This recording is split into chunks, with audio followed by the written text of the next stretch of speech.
Hi there, my name is Daisy Nicole. Welcome to my channel. So today I wanted to make a video about the books that I've read so far in the month of January.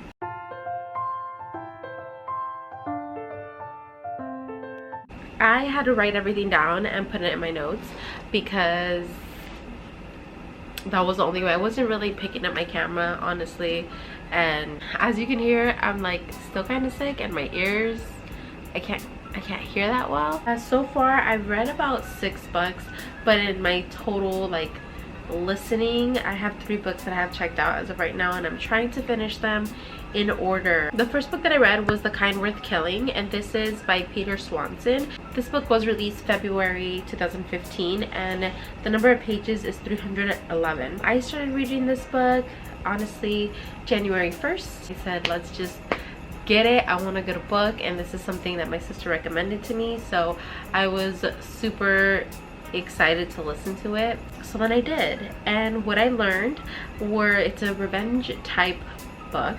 I definitely felt like it was kill after kill after kill after kill, and I'm like, hold on. Then towards the end it got really good and intrigued me. Somebody in the book definitely has a twisted mind, and I'm like, the way that somebody's brain functions like this is so strange to me. Like, what? I definitely had a song that came right into my mind as I was listening to this book, and it was the Basie Myself song. I think I'm losing my mind. So yeah, that's kind of how I started my year. It has a major plot twist towards the end, and I'm like, I did not see this coming. I mean, not that I didn't see it coming. It was just like, what? Finally. And yeah, so that's basically my thoughts. The end date for this was January 8th, 2023, and I gave it 4 stars. The next book that I read was 5 Survive, and this is by Holly Jackson. It was released November 2022. The pages are 389, and then my start date for this one was also January 8th. It's definitely a young adult book. I did not like feeling like I was being hunted, so that's kind of where it hit me with Kind Worth Killing. I'm like, well, the person wasn't like just going for anybody. Here I just felt like you were being hunted. Then as we continue on to the book, when I found out who the person was, I was like, what? Like, this whole arrangement was so shady. Like, the amount of shade that I got was like, I don't know, like, I don't feel comfortable. The book did not make me feel comfortable, and it wasn't really a good one. I was hoping it was going to be something like My Girl Pippa from A Good Girl's Guide to Murder. That's what I was hoping for, but it wasn't. There was a character that was just like pissing me off. Like, I get it, that, you know, things happen to people. I'm not gonna lie, like, things happen to people all the time, and it's just the way this person was so aggressive. I wasn't a fan of. So that's just something I thought about. I did not like that one bit. My end date for this book, I did read it pretty fast. Got it on the 8th and I finished it on the 9th. Definitely gives me woods, RV, trees, foresty kind of feel, so hunting, like that. And I ended up giving this one 3 stars. The next book that I read was On a Quiet Street. The author for this one is Seraphina Nova Glass, and this one was released May 2022 and it has 302 pages. The starting date for me was the 9th of this month, and we're following 3 women. It's a mystery thriller type book. I felt like it was fast-paced, but when it's super fast and there's multiple characters that we're following, I kind of get confused. I'm not gonna lie, like, I do get confused. So that's just something that I am personally dealing with. We're getting to like a quarter into the book, maybe a little less, and I just had like a, what the heck is happening? I did not, there was something off about the character, and when we got here I was like, dang, that's tough. That is so tough. So we're following Paige, Georgia, and Cora. Paige is like the undercover friend mystery. Then we got Georgia, she's the loner. And then we have Cora, and I thought she was super insecure, so there she goes. It definitely reminded me of Big Little Lies, like, kind of like in the show. I don't know how to explain. Then as we're going into the book, I realized I was being super judgmental, but I felt that Cora finally did something, and I put Cora for a win because she definitely did it. Like I'm so proud of her. I am, and I'm so sorry that I judged you at first, but it is what it is. It was a great ending, definitely not what I expected. I stayed up until 2 a.m. wanting to get to the end of this book. It's definitely a 5 rating, and one of my favorite lines of the book was, "High Road feels like the best revenge," and it totally does, because you're above taking that energy and like doing something with it. Like, who cares? It didn't faze me. That's fine, and that's totally what I got from that line. It was giving rainy day detective mystery. My end date was the 10th of this month. I read this book super fast. Like I said, I stayed up until 2 a.m. reading this book. That's why I finished it on the 10th and not the 9th.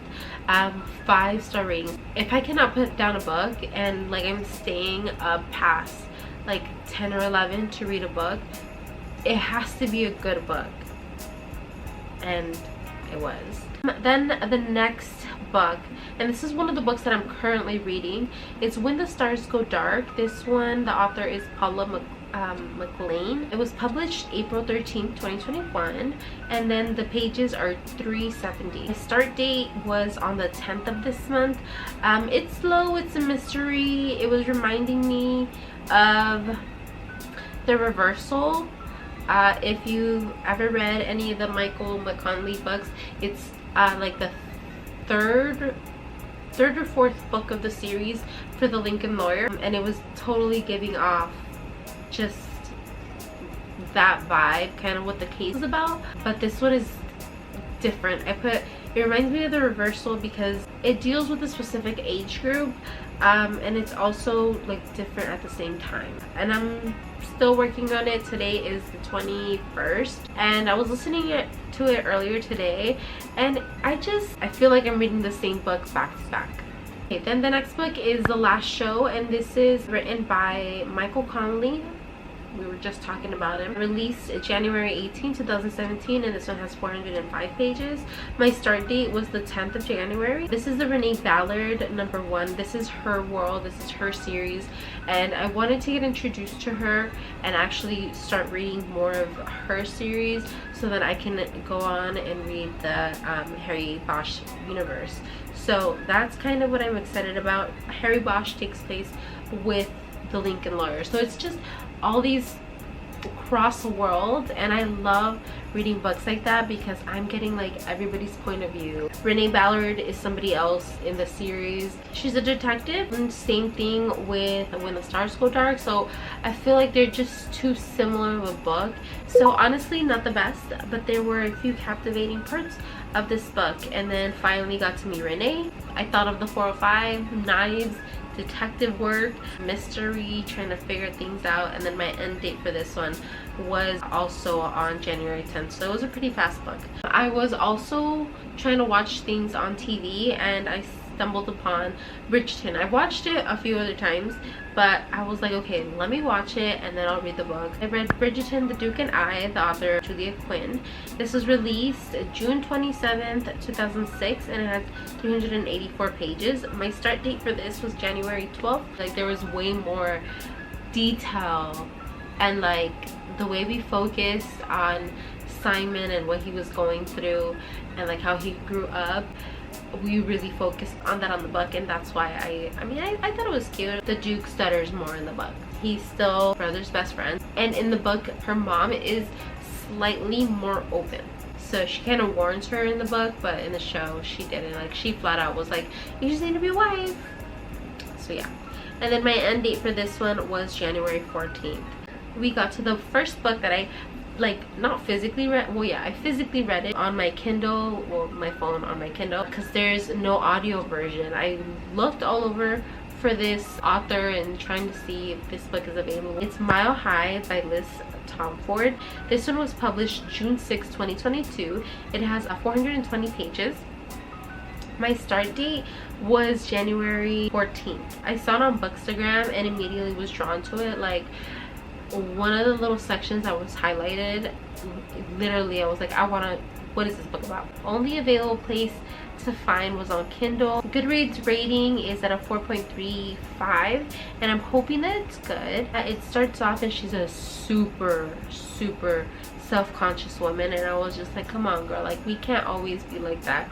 But the way she grew up, like all those backhanded comments and all of that, I can see where she's coming from, and I was so here for it because it was reminding me of Maybe One Day, and I think that's a Colleen Hoover book. No, they're singing the songs along the way, but no, it was nothing like that. And I was like, why have a playlist? Like, that's great to have one, because now I'm listening to it and I'm like, okay, it reminds me of this and this, but I wish the songs were like intertwined in the book.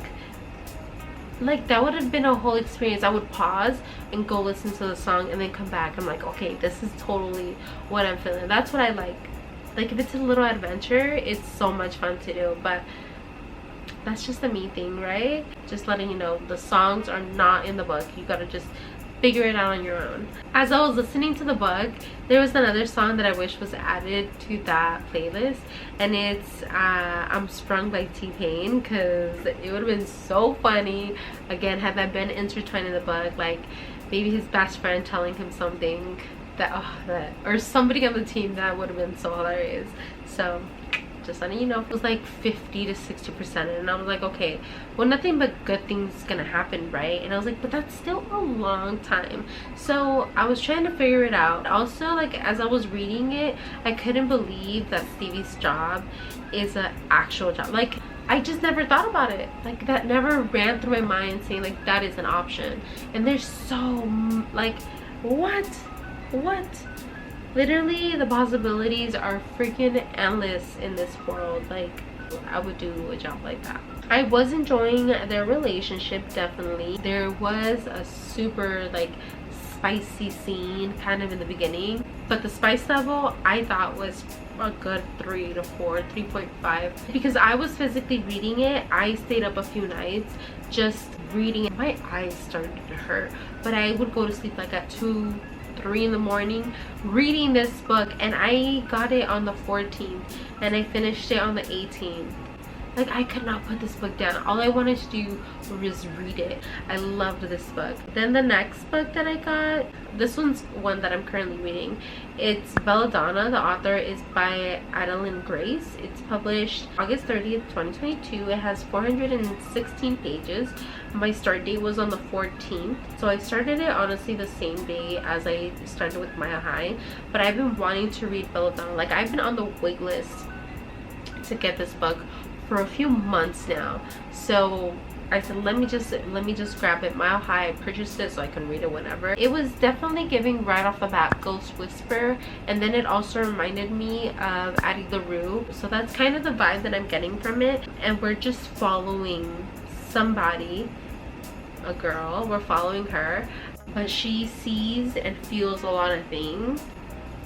That's kind of that. And then today I started listening to, this book finally became available after like a month, Maggie Moves On. The author is Lucy Score, published June 21st, 2022, and the page numbers are 416. It's definitely giving The Homewrecker. I can't remember the author. She's a work lover and she's a YouTube star. I'm 14% into this book.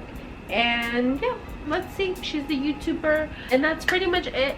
I am trying to finish reading When the Stars Go Dark, Belladonna, and now Maggie Moves On. That's kind of where I'm at with my books, and I am having so far a good listen of books. Anyways, thank you so much for your time today. I really hope that you enjoyed this video. I will see you guys in my next video.